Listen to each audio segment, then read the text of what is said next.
Уважаемый господин Вулин, очень рад вас приветствовать mi je drago da vas на pozdravim Востоке, в ovdje России. na istoku u Rusiji.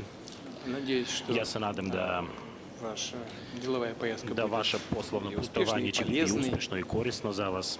Во всяком U случае, svakom slučaju, удастся ja se nadam внимательно посмотреть, da vi оценить ćete imati возможности mogućnost da pažljivo pogledate i da procijenite сотрудничества mogućnosti с saradnje таким большим и sa перспективным takvim velikim i perspektivnim регионом Российской Федерации, regionom как Rusije Дальний kao Восток. što У je нас Daleki istok. Što se решения, tiče naših bilateralnih odnosa, здесь onda они не нуждаются в oni особой презентации, nije potrebno ih имею в posebno виду predstavljati, posebno глубокие uzimajući корни u obzir duboke наших korijene отношений, naših исторические odnosa, корни, istorijske и korijene духовную i близость duhovnu народов bliskost России, naroda русского Rusije, народа и ruskog сербского naroda i srpskog naroda.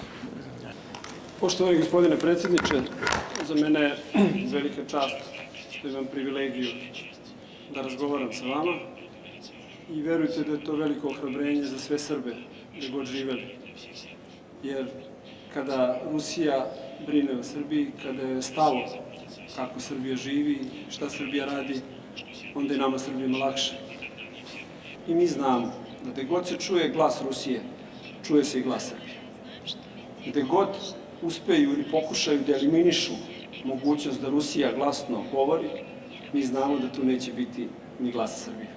Zato uvek budite uvereni da srpski narod i srpsko rukovodstvo na čelu s predsjednikom Vučićem to odlično zna i da nikada neće dozvoliti da se naši odnosi bratski, saveznički i strateškog partnerstva na bilo koji način kompromituju.